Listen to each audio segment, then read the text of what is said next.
ẹ̀yin àgbààgbà ilẹ̀ Yorùbá tún ti dé bẹ́ẹ̀ ni ọ̀rọ̀ kàn yín ẹ dìde ẹ ṣàtìrí ibi tó ti lọ ṣe gbà nísìn àbí tó ti lọ ju bọ́ǹbù láìpẹ́ ẹ wò ó ní ẹtìkẹ ẹ má dìde òṣà ti gbọ́ àwọn àgbà máa sọ pé mọ̀kànmọ̀kàn ló yẹ kàn wàláì oyè tó kun ara wò ó ń bọ̀ wá kun ara ẹ̀dẹ̀ ẹ̀yin àgbààgbà ilẹ̀ Yorùbá àánú yín ṣe mí tèmi ṣe Ọlọ́run ṣàmọ̀ yín pé nǹkan kan ṣẹlẹ̀ ní Èkó tí gbogbo ẹ̀ ṣe kí ni ẹ má jẹ́ fẹnu sọ fún wa mo fẹ́ kí wọ́n lọ gbọ́ bí bàbá Èkìtì ṣe sọ pé nǹkan báyìí ló ṣẹlẹ̀ lẹ́kọ̀ọ́ wọ́n wá bò mọ́lẹ̀ ẹ wo àánú yín ṣe mí everybody báyìí ló máa jẹ breakfast àbí bọ́lẹ̀ ṣe máa pè wá láìtàláì ẹ jẹ́ wá lọ gbọ́ bí bàbá Èkìtì bí wọ́n ṣe tú àṣírí náà àti ohun tó ń sọ fún àwọn àgbààgbà ilẹ̀ Yorùbá ẹ jẹ́ ká jọ wá lọ gbọ́.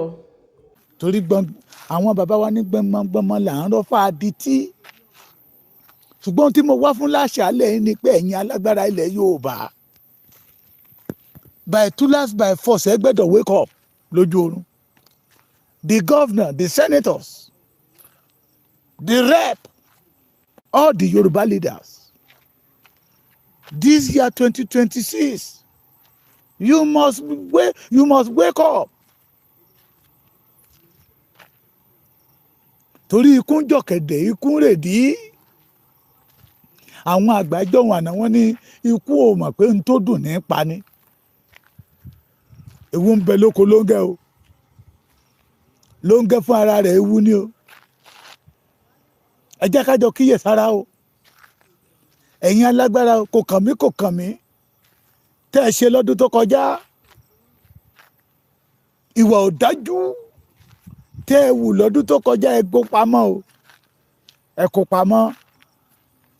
ẹ kó pamọ́ and I want you to know tonight kì í ṣe mẹ̀kúnnù Yorùbá nìkan náà ń lé o immediately you are a Yorùbá you are in their bondage tó bá yà àtijọ́ ọmọ Yorùbá mo fẹ́ kẹ́ ẹ jẹ́ ká rántí ohun tó ṣẹlẹ̀ ní Òkè Ọdẹ torí àwọn wọ̀nyí gbọ́n nínú ìwà ibi wọn bó tẹ̀ jẹ́ pé àwọn àgbààgbà wa àwọn àgbààgbà wa àtàwọn alágbára wa àtàwọn tó wà nípò àṣẹ wa wọ́n wà lójú oorun bọ̀tí bí yàtà bá ń sí wọn nígbẹ́rẹ́ ìpàkọ́ tá à ń sọ̀rọ̀ yẹ ọ̀rọ̀ lọ́mọ elétí jẹ bóyá wọ́n gbọ́. I want you to remember what happened in Òkè Ọdẹ ó kú èdè tán fẹ́ wá strike ń bẹ̀ wọ́n rán èèyàn kan wá kó wá gba ìbọn lọ́wọ́ wọn kó fẹ́ lọ sáfìsì ẹ̀ ní Ìlọrin abẹ́rẹ́ ti gbàgbé ni wọ́n rán èèyàn kan wá kó wá sáfìsì pé àwọn fẹ́ lọ sáfìsì ìbọn ìyẹn kó ìbọn lọ kó dédé wọ́n ti pa gbogbo àwọn tó gba ìbọn lọ́wọ́ wọn lẹ̀ wọ́n ti bà Òkè Ọdẹ jẹ́ èyí tó ṣẹlẹ̀ l'Ondo State ní Ìpele they want to weak the security in that community náà fi kọ́kọ́ lọ kọlu police station tán bà gbogbo police station yẹn jẹ́ wọ́n jó gbogbo ohun tó wà ń bẹ̀ mọ́tò tó wà ń bẹ̀ pé tó bá padà wá strike àwọn yẹn ò ní rí kan láti lé wọn. àgọ́ ọlọ́pàá tán wá jó ní Ìpele wọ́n sì ń padà bọ̀ ẹ̀yin àgbààgbà ilẹ̀ Yorùbá wọ́n sì ń padà bọ̀ àgọ́ ọlọ́pàá tán wá jó mẹ́tọ̀dù tán lò ní Òkè Ọdẹ tán fi gbàbọ́ lọ́wọ́ àwọn tó dúró gẹ́gẹ́ bí wípé no àwa ò ní gbà káwọn ará bíbà yìí ó wọ bíbà yìí another method tán rí pé àwọn wọ̀nyí police headquarter yìí wà ní ibodè ìlú kò sí bí wọ́n ṣe máa wọlé àti jáde máa le fún wọn náà fi kọ́kọ́ wá sọná sí náà fi wá ní on the 31st aago mọ́kànlá àbọ̀ wọ́n ṣe assignment yẹ di on the 1 wọnú on the 1 lọ́gànjọ́ òru. ẹ̀yin alágbára ilẹ̀ Yorùbá ẹ jí wọ́n ṣe ń padà bọ̀ o ẹ̀yin ará Ìpele ẹ má sọ̀rọ̀ àsùnpìrì o ẹ má sọ̀rọ̀ àsùnpìyè wọ́n ṣe ń padà bọ̀ la fi ń pariwo fún àwọn àgbààgbà ilẹ̀ Yorùbá ẹ jẹ́ ká lu opportunity sí solution tá a ní tí opportunity solution tá a ní tó bá jẹ́ pé à ń lò ní láti alẹ́ ọjọ́ tí kìnìyàn ti ṣẹlẹ̀ ló ti yẹ káwọn èèyàn wá débẹ̀ bìbà káyàbò wọ́n bìbà ṣùgbọ́n àwọn àgbààgbà ilẹ̀ Yorùbá did not give that opportunity, the solution opportunity. Kí ni solution náà ní Sunday Igboho pé ìwà nílé ẹ̀ gan ìbẹ̀rù ló jẹ́ fún wọn. Ẹ̀yin ará Ìpele wọ́n ṣe ń padà bọ̀ o, wọ́n ń padà bọ̀ o, wọ́n ń padà bọ̀ police station tán dóye wọ́n fi wá clear ọ̀nà ni. So police station tán dóye wọ́n fi wá clear ọ̀nà ni pé nígbà tí wọ́n máa padà wá wọ́n á lè ṣe bó ṣe wù wọ́n. Ó wá kù sọ́wọ́ àwọn alágbára wa, ó wá kù sọ́wọ́ àwọn tó wà ní ipò àṣẹ, ó wá kù sọ́wọ́ àwọn tá à ń wò gẹ́gẹ́ bí bàbá, ó kù sọ́wọ́ àwọn ọba ilẹ̀ Yorùbá láti lè ké gbàjarì. Wọ́n ní bọ́ǹbù ń dún lẹ́kọ̀ọ́, wọ́n pa á mọ́lẹ̀ wọn àjẹ́ káwọn àwọn oníròyìn ó gbé. Ó ti dún lọ́nà méje, ó ti dún lọ́jà, wọ́n pa á mọ́lẹ̀. Kí ló dé tí ẹ̀yin àgbààgbà ilẹ̀ Yorùbá ń fọwọ́ bo ohun tí ò dá mọ́lẹ̀? Ìwà tẹ́ ẹ wù ní 2025 ẹ má wù ní 2026. Ẹ jẹ́ kẹ́mi ọmọ Yorùbá ó ṣe iyebíye lọ́kàn yín. Òní mo fi ń pariwo pé ẹ̀fọ́ títọ́ bá wà lò. Solution tá a ní ẹ jẹ́ ká rí lò. Ohun tẹ́nìyàn bá nílé èèyàn fi jà. Dàda yín ò lè jà. Ó mọ̀ lọ́mọ tó gbójú. Kí ló dé tó ti jẹ́ pé ohun tí ó gbà wá tí ó gbẹ̀mí wa là lẹ́wọ́ Fúlàní lẹ́yìn àgbààgbà ilẹ̀ Yorùbá ò fẹ́ fún lórí ọ̀fẹ́? Kí ló dé tí ó gbà wá tí ó sọ wá de ọkọ lórí wọn lẹ́yìn àgbààgbà ilẹ̀ Yorùbá ò fẹ́ gbọ́ rárá? Ṣé ọ̀rọ̀ òṣèlú yìí náà ni? Ṣé ipò yìí náà ni? Ṣé owó yìí náà ni?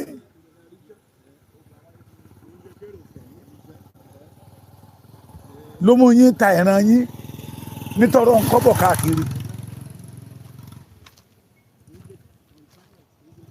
Ẹ jí lójú oorun o. Àkókò láti jí lójú oorun rèé. Tó bá jẹ́ pé lóòótọ́ ojúlówó ọmọ kóòtù òjíire ni yín.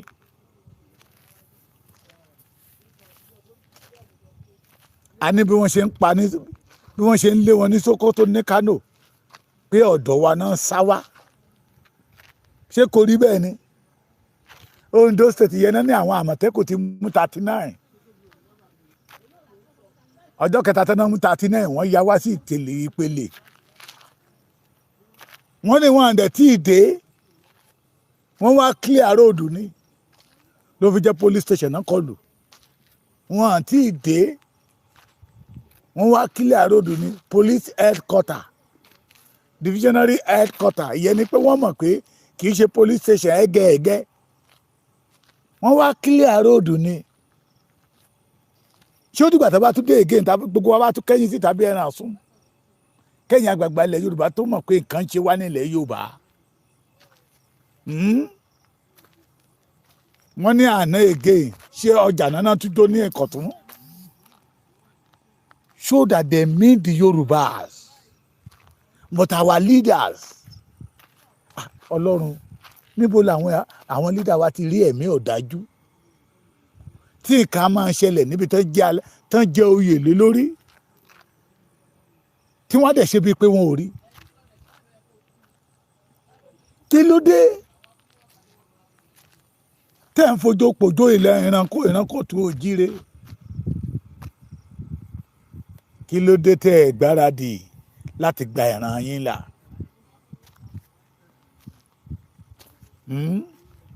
Àwọn àgbààgbà Fúlàní ń tú bí ejò, àwọn àgbààgbà títí wá dákẹ́ bí omi àmù. Mo béèrè ní ọdún tó kọjá pé ṣé inú yín dùn sí pípa tán pa ìran Yorùbá ni? Tínú yín ò bá dùn sí pípa tán pa ìran Yorùbá, pé kí ló dé yín lọ́wọ́ dúró láti tú okùn tí Fúlàní dè mọ́ wa lọ́rùn? Kí ló dá yín dúró? Gbogbo bọ́dà títí wa ní Buhari ti pa nígbà ayé títí ẹ̀. Bí mo sì ti ń sọ̀rọ̀ yìí, gbogbo bọ́dà wa náà ló yí wà ní títì pa. kí ló dé tí àwọn àgbà títí wa ò lè tú ṣùgbọ́n ṣíbọdà àtọ̀dọ̀ wọn lẹ̀ wọ́n lórí ọ̀fẹ́ àti kó ohun ìjà wọlé láti Libya kí ló dé tẹ̀yìn àgbà ilẹ̀ Yorùbá ẹ̀ kíá lórí ọ̀rọ̀ Yorùbá mo dẹ̀ bẹ̀bẹ̀ o mo ṣàlọ̀ pé ẹ jẹ́ kí ìwà yóò dópin ní 2025 pé kò ní dáa kí Yorùbá ti rìkọ́dù another disaster in 2026 ẹ̀yin àgbààgbà tó bẹ lókè bí orin Àyùbá ó ní ẹ tókè ṣe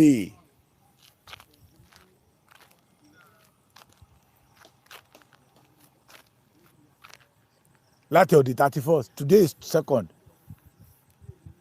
tí àwọn yẹn ti wíjà gbogbo yẹn a kàn ń gbọ́ nínú news ní this is the picture of the police station all the machine the Okada the motor nothing again happen wọ́n á wá wọ́n á dẹ̀ strike wọ́n á dẹ̀ lọ bẹ́ẹ̀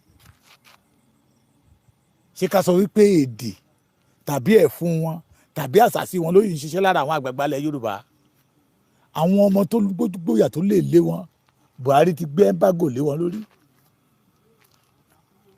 That is why we are saying free Sunday Igboho.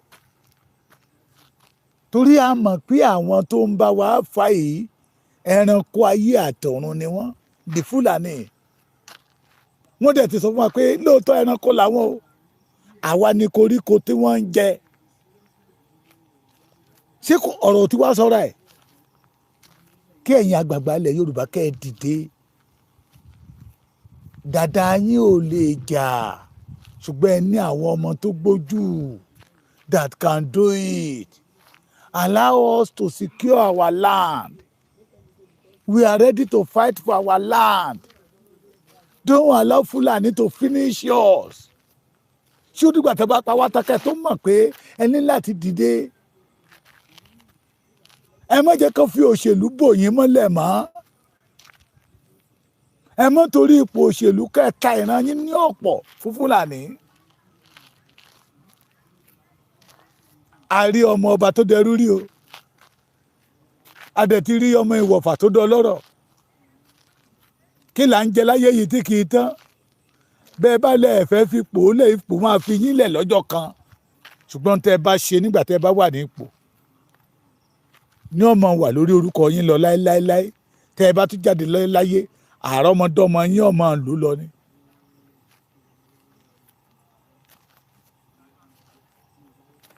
Wọ́n ti tún bẹ̀rẹ̀ ní 2026 nìyẹn o. Láfi ní pé ẹ dìde. Allow Chief Sunday Igboho to have freedom. Allow us to secure our land. Allow us to reject Fulani in our land. We don't want them in our land again. The killing is too much. Irú wọn Nàìjíríà wo lẹ́ ń dúró dè lẹ́ ń dúró lé lórí. Irú wọn Nàìjíríà wo lẹ́ ń dúró lé lórí táwọn ń wá láti ilẹ̀ wọn wá ń pa wá nípakúpa. And you want the Yoruba people to be keep quiet.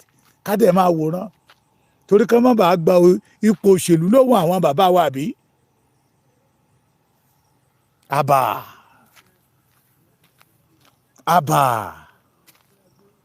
This is time for us to say no room for Fulani in our land anymore. We can't bear it. Let 2026 kó yàtọ̀ sí 2025. Tákàn ká ìran Yorùbá mọ́lé tá à ń dẹ̀ pa wọ́n bí ẹni pẹ́ràn. Kí 2026 kó yàtọ̀. Láfi ní pé ẹ̀yin alágbára ilẹ̀ Yorùbá ẹ jí lójú oorun. Kì í ṣe gbogbo ohun tó ń dán ní wúrà o, ẹ jí lójú oorun o. Ohun gbogbo kọ́ lówó o, ẹ jí lójú oorun o. Bẹ́ẹ̀ bá ń fojoojúmọ́ kó dọ́là sápò, yóò tán lọ́jọ́ kan o. Wọ́n ní aṣiwèrè jàn. Ó ń kọ̀rọ̀ jọ nígbà tí ò sí mẹ́ni tó máa ná. Mi ò pè yín ní aṣiwèrè o. Ṣùgbọ́n ẹ mọ̀ pé gbogbo ohun tó wà nílé ayé máa dópin lọ́jọ́ kan. Bó jẹ́ oúnjẹ lèèyàn máa ń jẹ, ó máa dópin lọ́jọ́ kan. Bó jẹ́ ijó lèèyàn máa ń jó. Mo rántí nígbà tí bàbá mi sọ ní Adéjì ń jó. mo lórí ọ̀fẹ́ àti lọ wò wọ́n ní Ìkòyí club níjọ́ kan. I'm talking about 1995. Bàbá yẹn bẹ̀rẹ̀ ijó láti bíi 7 ìrọ̀lẹ́ alẹ́ ó dodi 8 ọjọ́ kejì láì jókòó láì dọ́wọ́ ìlú dúró. Ṣé sọ bó bá tẹ̀ lóun fẹ́ ṣe ijó ọjọ́ orí ti sọ pé no ẹ̀rí tí bàbá ti ń jókòó ìgbà yẹn kì í jókòó. Bàbá sàn ní ò fẹ́ fi jólẹ̀ ṣùgbọ́n ijó ti fẹ́ fi lẹ̀. Òun ò fẹ́ fi jólẹ̀ ṣùgbọ́n ijó ti dára ń dágbére fún bàbá sàn ni pé èyí tó jó lára mi ó tó gẹ́. Bẹ́ẹ̀ nílé ayé ṣe rí. Ohun tẹ́ ẹ bá ṣe la máa kà. Olórí tó jẹ ní ilẹ̀ Yorùbá tí ọ̀tá ń wèsì láìpẹ́ ilẹ̀ Yorùbá tó ṣe bíi pé òun ò rí ìtàn máa sọ nípa títí ẹ̀. Bẹ́ẹ̀ ni olórí tó dìde pé no òun ò ní lajú ńlẹ̀ kí tàlùbọ̀ ó kò wọ́ ìtàn náà máa sọ nípa títí ẹ̀. Mo fẹ́ lè sọ pé nígbà ayé Buhari kò le tó báyìí mọ́ ìran Yorùbá lára. Bàbá Tinubu ṣe yẹ kó rí bẹ́ẹ̀ ká máa sọ wípé ìgbà Buhari kan tún sàn lára wa ju ìgbà títí yín lọ. This is time for the Yoruba to enjoy our own security. That we can provide security for ourselves. This is opportunity for Yoruba peoples to flush them out of our land. Ṣé wọ́n ṣe ń pa wá lẹ́yọ kọ̀ọ̀kan yìí ó dùn mọ́ yín nú. Mo tún ti sọ lẹ́ẹ̀kan sí ẹ̀yin ará Ìpèlè l'Ondo State ẹ múra gírí o. Ó ti di kò sójú oorun mọ́ o. Èyí tó bá ń sorun àsùjù nínú yín bóyá orógbó òbí lẹ́ẹ̀ máa jẹ́ ń sìn yín kẹ sọ̀rọ̀ yín di fìjìláńtẹ́ bí àwa náà ṣe sọ̀rọ̀ wa di fìjìláńtẹ́ kẹ máa pera yín sí wọ́n yìí ń padà bọ̀ o. Wọ́n mọ̀ wá jó police station yẹn ni. The Fulani people wọ́n mọ̀ wá jó police station yẹn ni wọ́n sì ń padà bọ̀.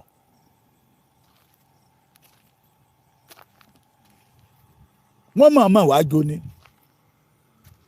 Torí sí another method náà tún gbé wọlé yẹn. Bí wọ́n ṣe ṣètò kí ọdẹ ó fẹ́ yàtọ̀ sí títọ̀dọ̀ yín. It is me and you that we say no room for Fulani in Yoruba land anymore. Àkókò náà rèé o. Àkókò ọ̀rọ̀ òdodo ọ̀rọ̀ bí ìsọkúsọ ni la fi ní pé ó yẹ ká dá òtítọ́ mọ̀ ká dẹ̀ dá irọ́ mọ̀. Ká yé máa tira wa sínú tí ò yẹ ká tira wa ká padà lẹ́yìn àwọn tó jẹ́ pé ohun tí wọn ò jẹ́ náà sọ fún wa pé àwọn jẹ́. Ká padà lẹ́yìn àwọn ohun tí wọn ò tó tán ni wọ́n tó. Kẹ́kẹ̀yẹ máa kó àwọn ọmọ Yorùbá sínú ṣọ́ọ́lọ́. Over 8 people lókè happy new year nínú sẹ́ẹ̀lì ní Ṣàngó torí pé kí ni wọ́n tẹ̀lé irọ́. Wọ́n tẹ̀lé ohun tí àwọn kan ò jẹ́ àwọn tí ò lè gbà yàn tó sọ pé àwọn ti gbà wá. Àkókò tó yẹ ká jíre ká ṣera wa lọ́kàn. Nọ́tò lé Ìpèlè ní Ọ̀wọ̀ local government ni mò ń bá wí. Mò ń bá gbogbo ọmọ Kóòtù Oòjíire wí. Torí pé kò sí community kan ní ilẹ̀ Yorùbá táwọn ará bíbá yóò sí nínú rìsáàfù wa. Ṣé gbọ́ mi? Èyí ń gbà tí Amẹ́ríkà tún lé wọn ní Kano ní àní Sokoto ilẹ̀ Yorùbá náà ń darí bọ̀ náà ti darí wọ́n ti wà bèbà ní ilẹ̀ Yorùbá. Ẹ jẹ́ àjọ pariwo fún àwọn tó wà ní ipò àṣẹ ẹ̀yin alágbára ilẹ̀ Yorùbá pé they should give us opportunity to secure our land. Tínú wọn ò bá dùn bí Fúlàní ṣe ń pa wá nílẹ̀ Yorùbá. Tínú wọn ò bá ti dùn sí they should free Sunday Igboho. À lè lórí ọ̀fẹ́ mo gbọ́ pé nílẹ̀ Ondo state yẹn náà wọ́n tún kọ lẹ́tà sáwọn kápá wọn padà bọ̀ the same thing náà wọ́n ní lẹ́kọ̀ọ́ ṣé ó dìgbà tán bá jó Èkó run no newspaper tó gbé ṣé ó dìgbà tán bá pa gbogbo Èkó run tọwọ́ Yorùbá ò ká mọ́ every day by day they are reducing our population and all of us keep quiet ẹ̀dẹ̀ wà ní ipò agbára ẹ̀yin àgbààgbà ilẹ̀ Yorùbá ẹ̀ wà ní ipò agbára èyí tó yẹ kẹ́ ẹ fi jí ẹ̀ jí èrè kí ni yóò jẹ fún ènìyàn tí ọ̀tá dẹ̀ ń pa àwọn ènìyàn rẹ̀ lọ tó dẹ̀ káwọ́lé rẹ̀ gbéra tó dẹ̀ ń wòran wọ́n lẹ́ni tó bá tara ilé rẹ̀ lọ́pọ̀ ìran Yorùbá ní pé kò ní ríra lọ́wọ́n nígbà tí ẹni tẹ́ sọ pé kò wúlò fún yín lénìí tẹ́ torí ẹ̀ tẹ́ ta lọ́pọ̀ nígbà tí ìwúlò ẹ̀ bá dé bẹ́ẹ̀ pé kò ní í dáhùn ní Yorùbá fi sọ wípé ọmọ burúkú lọ́jọ́ oore títí ẹ̀ lọ́tọ̀ mo tútù sọ dáadáa yín ò lè jà o ṣùgbọ́n ó ní ọmọ tó gbójú Fúlàní dẹ̀ mọ̀ pé ọjọ́ ń bọ̀ torí àwọn ti ní ìpinnu ohun táwọn ó ṣe fún ìran yín Manami Bratai they declare him wanted àṣírí ti túlẹ̀ ní pé Bratai àti Manami àwọn ni bàbá ìsàlẹ̀ fún àwọn bandit tó ń yọ ilẹ̀ Yorùbá lẹ́nu tí wọ́n declare Sunday Igboho wanted kí ni wanted yẹn tó ń wá lórí orúkọ Sunday Igboho again nígbà tí àṣírí ti tú tí ẹ̀yin àgbààgbà ilẹ̀ Yorùbá ti rí pé lóòótọ́ ọ̀tí lódodo ni tábà tẹ̀ sọ pé nígbà tí Buhari àti Bratai àti Malami tí wọ́n declare Sunday Igboho wanted kò ságbára lọ́wọ́ yín you know nothing about it nígbà tí afẹ́fẹ́ ti wá fẹ́ náà tá a ti wá rí fùrọ̀ adìyẹ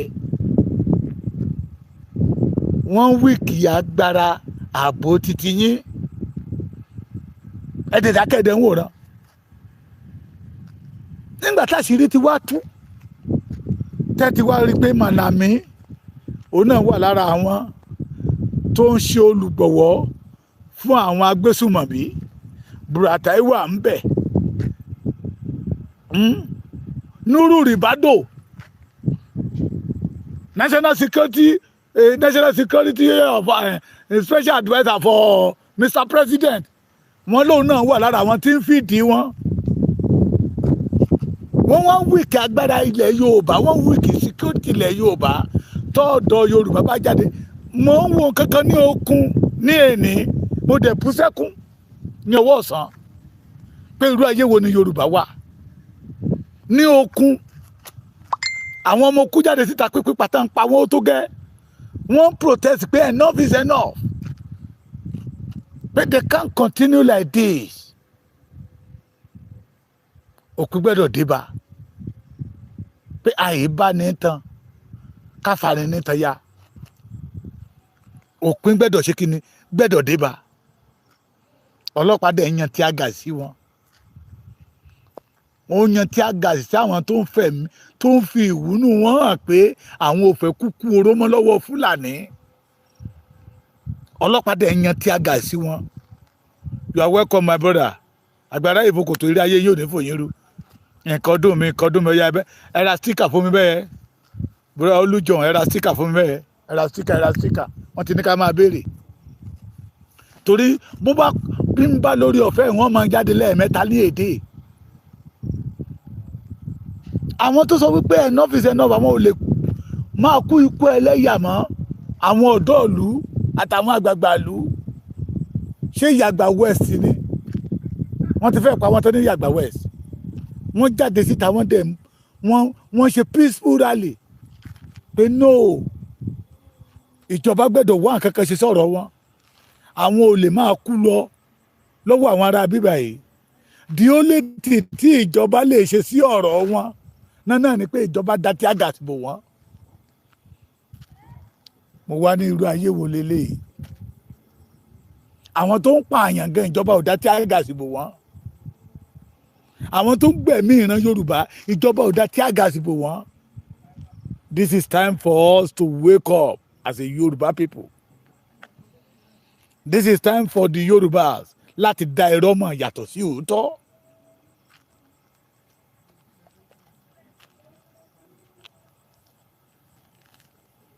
Ẹ̀bùn tẹ́ bá ti ní pẹ́ẹ́n lọ́wọ́ ẹ kàn bá mi tẹ̀ sí yes màá pè é tẹ́ bá ti ní pẹ́ẹ́n lọ́wọ́ sà. SF 5707 ni mo bá wí o á dára fún yín ojú òní tìyìn. Àkókò rẹ̀ ló ti fún ìran Yorùbá láti kọ́.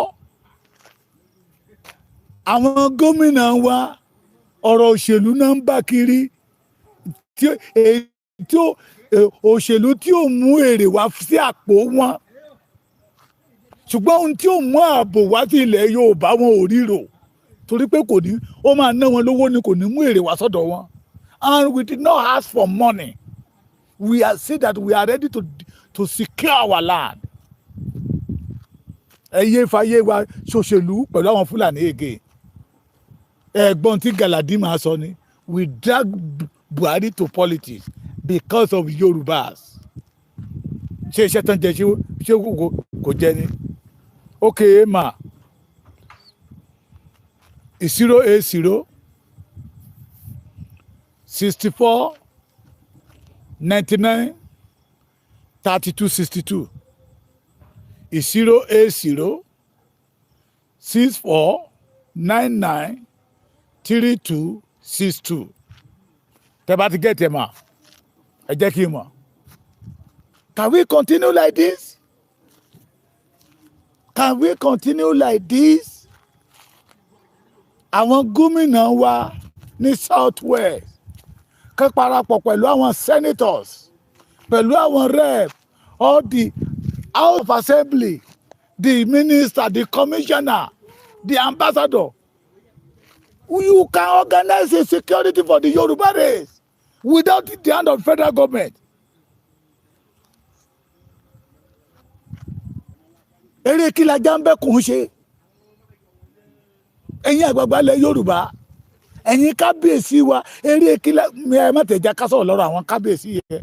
Ṣé àwọn kábíyèsí tó dé tó jẹ́ pé ìjà àgbà èmi lólórí aládé náà ń jà kiri tọ́tẹ̀ ń pa ìran wọn lọ. Tọ́jọba tẹ̀ka ìjọba wọn tí ń lo oṣù kan ilẹ̀ Yorùbá bẹ̀rẹ̀ sí ń dàrú kò kàn wọ́n. Ṣé àwọn làwọn ní àwọn ọba iye làwọn ní kó wá lọ bá àwọn olóṣèlú kan lọ bá wọn sọ̀rọ̀ pé they should allow Sunday Igboho to organize the Yoruba youth for security.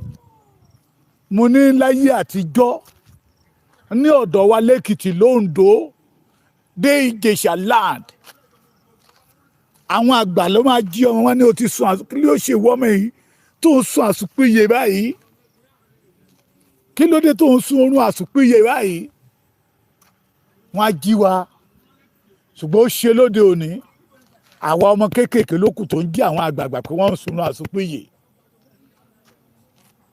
wọ́n ń sùn àsùnpìyè oorun àsùnpìyè táwọn àgbààgbà ilẹ̀ Yorùbá ń sùn ló fún ìran Fúlàní lórí ọ̀fẹ́ láti máa pa wá bí ẹni pẹran. The second one àdá òtítọ́ mọ̀ yàtọ̀ sí irọ́. We refuse to dá òtítọ́ mọ̀ yàtọ̀ sí irọ́. On 27 orúkọ àwọn méjèèjì wà níbí báyìí orúkọ àwọn méjèèjì tán kó lọ sẹ́wọ̀n tí wọ́n tún fi irọ́ kó lọ sẹ́wọ̀n tí àwọn àgbààgbà ilẹ̀ Yorùbá dẹ̀ ń wòran màá dárúkọ wọn. Ọlọ́pàá ní arrest the following suspect Adéwálé Ṣósànyà May age 48 Ọpẹ́yẹmí Ọládọ̀tun May 31 Sarah Gabriel obìnrin lòun 22 ọmọ kékeré 22 Àjọkẹ́ Gabriel obìnrin náà lòun náà ọmọ ọdún kékeré 19 years Adéwálé Adébọmọjọ female náà lòun náà 48 Yusuf Támọ̀wò 49 ọkùnrin lòun Olúrótìmí Adémọ́lá ọkùnrin lòun 52 Antóyìn Gabriel female 40 torí pé wọn ò dá òtítọ́ mọ̀ It showed that the Yoruba youth, they are ready to secure their land, their heritage. But nígbà táwọn àgbààgbà tó yẹ kó jó dáadáa wọn ò jó lágbàlagbà náà ń jó kiri. Fúlàní á fowó tàn yín láti ta ìran yín lé wọn lọ́wọ́. Fúlàní ń fún owó. Bẹ́ẹ̀ dẹ̀ rí owó ilé tẹ̀ ń kó kò tó ilé tí Fúlàní ń kó. Ẹ dẹ̀ tún fi ẹ̀mí ìran yín lé wọn lọ́wọ́. You refuse to secure your people. Nígbà tó gun bá dé ará ilé ẹni ní dúró tì ní. Nígbà tó gun bá dé ará ilé ẹni ní dúró tì ní. Mo dẹ̀ pariwo lọ́dún tó kọjá, ẹ̀yin bàbá wa yìí ẹ jí, ẹ̀yin ọba wa ẹ jí, ẹ̀yin àgbààgbà ilẹ̀ Yorùbá ẹ jí, ẹ̀yin tẹ́ wà nípò agbára ẹ jí, the senator, the rep ẹ jí. Ohun tó dùn wá rí ní 2025 yìí, ẹ má jẹ́ kó dùn wá ó rí ní 2026.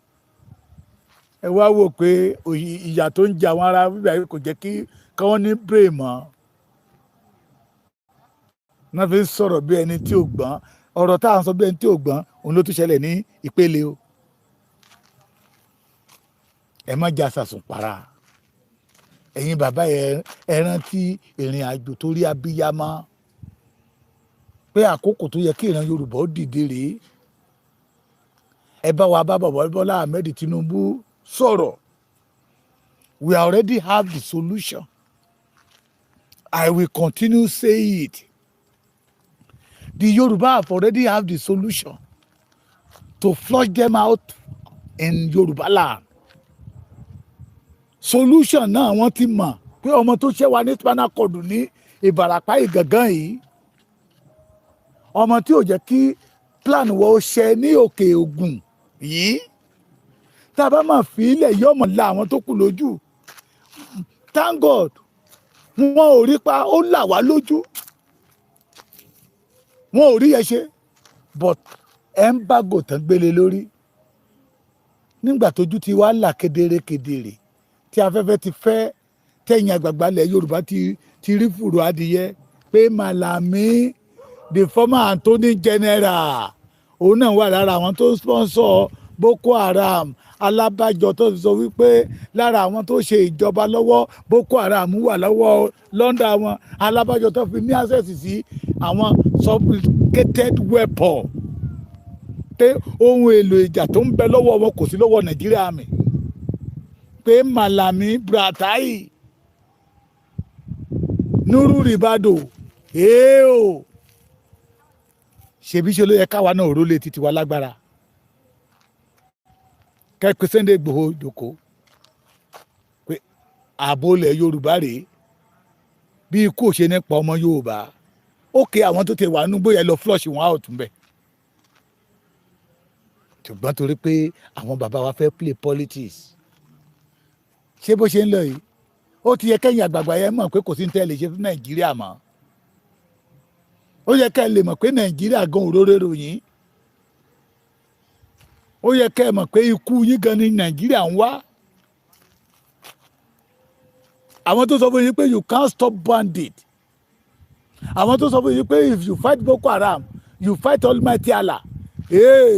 Ìyẹn ni pé bàbá Tinubu ti ń fight Almighty Allah now. Torí ìgbà àti yín ní Amẹ́ríkà wá bọ́ọ̀bù wọn ní Sókótó. Ìyẹn ni pé ti ń fight Almighty Allah. Allah ti wá sọ fún yín pé ẹ̀ ń bá òun jà náà, àbí bẹ́ẹ̀ kọ́ sà?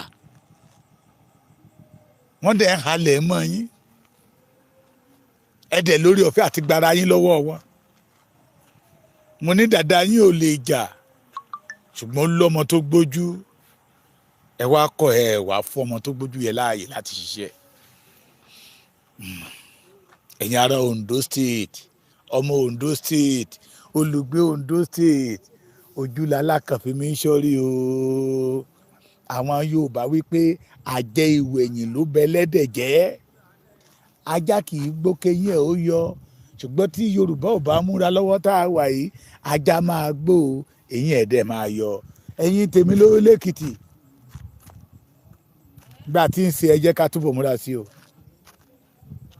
Ẹ jẹ́ ká túbọ̀ múra sí. ẹ jẹ́ ká túbọ̀ múra sí ẹ jẹ́ ká túbọ̀ múra sí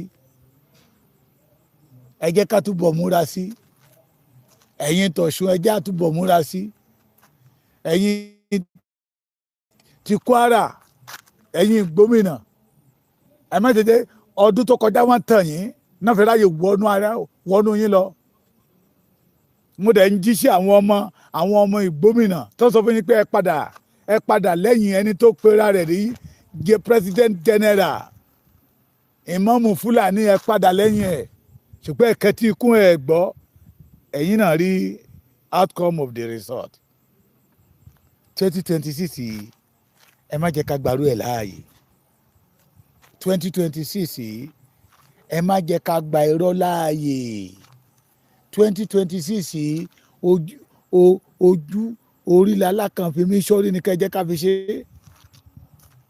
2026 yìí ẹ jẹ́ ká jọ rí pé eré kí lajá ń bẹ́kùn ṣe 2026 yìí káwa náà ká há ìhámára ogun wọ̀ that we must flush them out of our land láì jẹ́ bẹ́ẹ̀ omi ọ̀tẹ̀yìn wọ̀gbìn wa lẹ́nu o mo tútù sọ lẹ́ẹ̀kan sí ẹ̀yin ìpele ní Ondo State wọ́n wá palẹ̀ mọ́ ni wọ́n ṣe ń padà bọ̀ o wọ́n wá palẹ̀ mọ́ ni mo tútù sọ lẹ́ẹ̀kan sí o wọ́n wá palẹ̀ mọ́ ni wọ́n ṣe ń padà bọ̀ we must not give them chance wọ́n ń padà bọ̀ wọ́n fẹ́ wíìkì agbára ìlú yẹn ni pé tó bá ti lè jó police station níjọ́ tó bá padà wá ọlọ́pàá gan tó bá lórí ọ̀fẹ́ àti gorí àjà èyí tó bá lórí ọ̀fẹ́ àti fọfẹ́sì afọfẹ́sì èyí tó bá lórí ọ̀fẹ́ àti bú aṣọ ìdànù á bú aṣọ ìdànù á máa sá lọ ni tán wá ṣe nìyẹn wọ́n sì ń padà bọ̀ o iṣẹ́ táwọn àmọ̀tẹ́kùn ṣe dá 39 tí wọ́n arrest tó tún arrest another 50 again wọ́n sì ń padà bọ̀ o ojú lalákan fi mí sọ́rí ẹ̀yin alágbára ilẹ̀ Yorùbá ibi tẹ́ bá balẹ̀ Yorùbá jẹ́ dé ní dídákẹ́ ẹ̀yin gómìnà yìí tó jẹ́ pé àsìkò tó yẹ kẹ́ ẹ rú àwọn ọ̀dọ́ lágbára lélẹ́yìí and we told you we don't need Nigeria army we don't need Nigeria civil defence people say we don't need DSS torí àdàlù mentality Nigeria wà lára wọn tí wọ́n bá kó 100 army wá sí Èkìtì bíbá yìí 70 ẹ̀ máa jẹ́ Fúlàní we don't need Fúlàní to secure us again ìran wọn ló ń pa wá báwo lẹ ṣe fẹ́ wá kó àwọn ìran tó ń pa wá tó wá kọ́ ọ́n máa dáàbò bò wá tán máa ń tàn wá ẹ̀ má jẹ́ àtàrà wa we the Yorùbá we can secure our land we can do it la fi ń pe bàbá Bọ́lá Ahmed Tinubu pé ohun tẹ́ ẹ bá ṣe lénìí pé aṣíwájú Bọ́lá Ahmed Tinubu ṣèyí ó ṣe bàbá yìí ọjọ́ ń lọ torí èyí tẹ́ ẹ bá ṣe lénìí la máa ròyìn àwọn máa sọ lórí orúkọ yín títí láéláéláé ni mo sọ mo nígbà Buhari gan ó fẹ́ bẹ́tà ju eléyìí kò dẹ̀ yẹ kó rí bẹ́ẹ̀ ẹ jẹ́ kí Yorùbá ó jèrè yín ẹ̀yin alágbára ilẹ̀ Yorùbá ẹ̀yin tẹ́ wà nípò àṣẹ ẹ jẹ́ kí Yorùbá ó jèrè yín give us chance to secure our land we can't continue like this enough is enough we must see no room for Fulani again in our land pípa tá ń pa wá lọ́wọ́ ẹ̀yin àgbààgbà ilẹ̀ Yorùbá lẹ̀ ń fún wọn lórí ọ̀fẹ́ o ẹ̀yin lẹ̀ ń fún wọn lórí ọ̀fẹ́ ẹ tú okùn lọ́rùn ọmọ Adéyẹmọ kájọ fèsì ara wa láàrin bíi oṣù bíi méjì tí ilẹ̀ Yorùbá ò bá ní nísìmí adára fún wa ọjọ́ òní tiwa. èyí náà ti rí ohun tí a mú wá fún wa lénìí ẹ bá wa like ẹ bá wa share ẹ bá wa subscribe sí Sori Orile TV ẹ bá wa tẹ notification bell so that a bá tún mú àwọn àkọ̀tun wá fún wa ẹ̀yin lẹ́ kọ̀ọ̀kan máa rí títí di ìgbà tá ò tún máa pàdé lórí Sori Orile TV ó dàbọ̀.